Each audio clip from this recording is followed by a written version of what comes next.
Aquele que não ama, não conhece a Deus, porque Deus é amor. Estamos agradecidos a Deus por podermos estar mais uma vez tendo um dia de vida, por estarmos junto com vocês estudando a Bíblia. Agradecemos a todos que estudam conosco e que compartilham esses estudos com outras pessoas, a cada um que é inscrito no canal Hora Tranquila no YouTube, que clica no dedinho de joinha, e também agradecemos a vocês que nos escrevem dizendo de onde estão acompanhando. Mandamos aqui um alô especial para Ana Assis, lá de São Carlos, em São Paulo. Também Genésio Mioto, de Caldas Novas, em Goiás, parabenizando Jared, que está completando mais um ano de vida hoje. Também Ivna Mendes, lá do Ceará, está aniversariando, que Deus abençoe.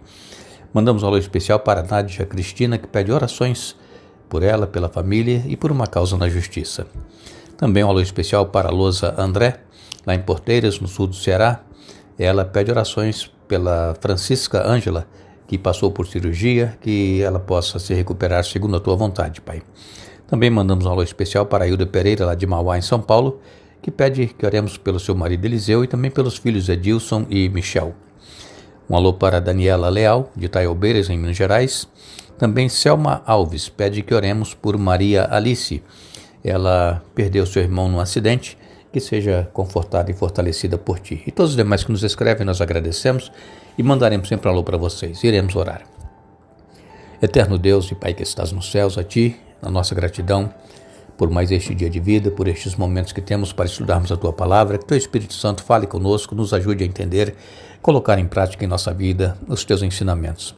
Abençoe Ivna Mendes, que está aniversariando, também queres abençoar Jared, que completa mais um ano de vida, Nádia Cristina pedindo orações por uma causa na justiça. Abençoes a Ana Assis e os seus planos que sejam concretizados de acordo com a tua vontade. Pedimos também que estejas com Francisca Ângela, que passou por cirurgia, que possa se recuperar. Hilda Pereira pedindo pelo esposo Eliseu, pelos filhos Edilson e Michel. Um alô, mandamos também e pedimos que tu abençoes Daniela Leal, lá de Itaiobeiras, em Minas Gerais. A Selma Alves pedindo por Maria Alice, que perdeu seu irmão num acidente, que tu confortes. E ainda, Pai, abençoes o Genésio Mioto e todos os demais que nos escrevem. Em nome de Jesus. Amém. Durante esta semana nós estivemos aqui estudando sobre o amor da aliança, lembrando sempre que a aliança Deus fez com Abraão quando chamou para ser pai de uma grande nação, e Deus cumpriu a sua aliança, a sua promessa, e todas as alianças que Deus faz, os concertos, Ele cumpre. E depende também, às vezes, nós fazermos a nossa parte para que a bênção seja concedida. E o amor de Deus, ele é incondicional, ele não exige nada em troca, mas ele precisa ser um amor relacional. Nós precisamos demonstrar a Deus que nós também o amamos, nos relacionando com Ele. E o próprio Jesus, ele disse que se alguém me ama, guardará a minha palavra, e o meu Pai o amará, e veremos e faremos nele morada. Então precisa haver um relacionamento entre nós e o nosso Pai Celestial. Agora, nós temos a certeza de que o amor de Deus, ele é um amor eterno.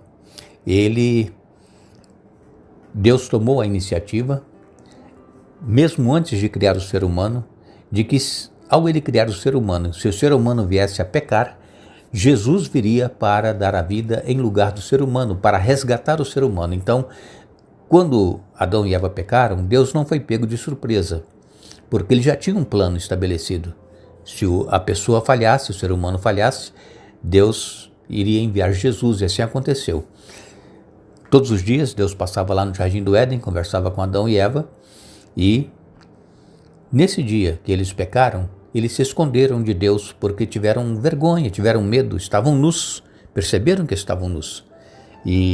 Mas Deus não condenou Adão e Eva, não disse, olha, agora vocês perderam a oportunidade, não. Deus disse, olha, o que foi que você fez? Aí Adão falou que foi a mulher falou que foi a serpente, e Deus então disse para eles a primeira profecia de que Jesus viria, Gênesis 3,15, de que ele colocaria inimizade entre a mulher e o descendente da mulher.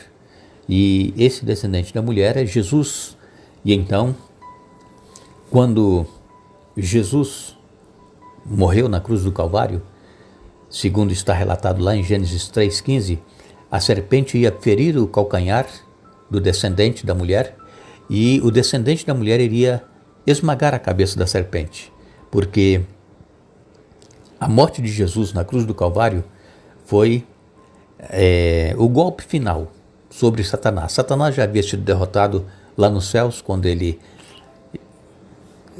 conseguiu a terça parte dos anjos para estarem do lado dele, para se rebelarem contra Deus. E então Miguel e os seus anjos lutaram contra o dragão e seus anjos. O dragão é Satanás, e Satanás com os anjos foram expulsos lá dos céus. Essa foi a primeira derrota de Satanás. Depois, Jesus, quando esteve aqui na terra, também derrotou Satanás naquela tentação lá no deserto. Foram 3 tentações. E no final, então, foi na cruz do Calvário, quando Jesus deu o golpe final em Satanás. Mas Satanás continua agindo, porque ele sabe que pouco tempo resta e ele quer levar a maioria das pessoas com ele. Nós, quando lemos na Bíblia, nós vemos que Deus, ele tem um amor que nós não conseguimos às vezes entender e nem explicar. Por quê? Porque em João 3,16 diz que Deus amou o mundo de tal maneira que deu o seu Filho unigênito, não para que todo aquele que nele crê não pereça, mas tenha vida eterna. E então, Jesus ele veio não para condenar o mundo, veio para salvar. E nós precisamos nos apossar deste amor de Deus. Nós precisamos confiar de que o sacrifício de Jesus foi suficiente para nos salvar. E muitas pessoas, então, mesmo depois de aceitarem Jesus, depois de terem sido batizadas, elas continuam em dúvida se vão ser salvos ou não. Por quê? Porque são tantas as lutas, os problemas que nós enfrentamos, que nós, às vezes, pensamos que nós precisamos fazer alguma coisa para sermos salvos. Não, a nossa salvação já foi garantida na cruz do Calvário. O que nós precisamos é nos relacionar com Deus. Isso nós precisamos fazer. Às vezes nós temos dúvida da nossa salvação, por quê? Porque nós não nos relacionamos com Deus. Somos membros da igreja, mas nós não estudamos a Bíblia, nós não oramos, nós não vamos à igreja, nós não damos um testemunho, levar este evangelho para outra pessoa. Então, por isso que às vezes nós pensamos que, será que eu vou ser salvo? Será que eu estou salvo? Sim, irmãos, nós estamos salvos, nós precisamos nos relacionar com Deus. Coloque isso na sua mente. Jesus morreu, pagou o preço do pecado por mim e por você, e Ele espera que nós nos relacionemos. Aquele que me ama, diz aqui, o verso que nós lemos para vocês agora há pouco, aquele que me ama guardará a minha palavra. Então nós amamos a Deus, vamos guardar a palavra de Deus, vamos ouvir a voz de Deus, vamos fazer a vontade de Deus. Por quê? Porque assim nós não teremos dúvida da nossa salvação. Agora, é claro que, conforme nós estudamos essa semana, muitas pessoas pensam que por terem sido perdoadas e batizadas, agora elas podem viver a vida que elas quiserem, da maneira como quiserem. Mas nós contamos uma história para vocês que está na Bíblia, contamos aqui essa semana, está em Mateus capítulo 18, a partir do verso 23 até o 35. Mateus 18, versos 23 a 35. Ali, Jesus contou a parábola daquele homem que ele tinha várias pessoas que deviam a ele, e uma dessas pessoas devia a ele 10.000 talentos. Era uma dívida impagável. E este homem foi levado à presença deste senhor que tinha esse crédito, tinha que receber. O homem que devia implorou e disse que tivesse misericórdia dele, que ele iria pagar, mas o Senhor teve compaixão dele, misericórdia, e perdoou essa dívida. Era impagável. Quando este homem saiu da presença deste credor, ele encontrou uma pessoa que devia a ele 100 denários, uma quantia irrisória. Ele pegou essa pessoa pelo pescoço e balançou, sacudiu e disse: olha, você vai me pagar, você me deve. E este homem que perdoou este devedor, ele soube do que ele havia feito. Tinha sido perdoado de uma dívida impagável, agora por 100 denários ele quer matar o outro. E então ele perdeu a misericórdia. Ele foi lançado na prisão para que ele pagasse o que ele devia. Então, esta parábola, ela representa aqueles que pensam que uma vez salvos, estão salvos para sempre, podem fazer o que quiser, mas não. Se nós aceitamos a Jesus, nós temos que continuar caminhando com Ele dia a dia.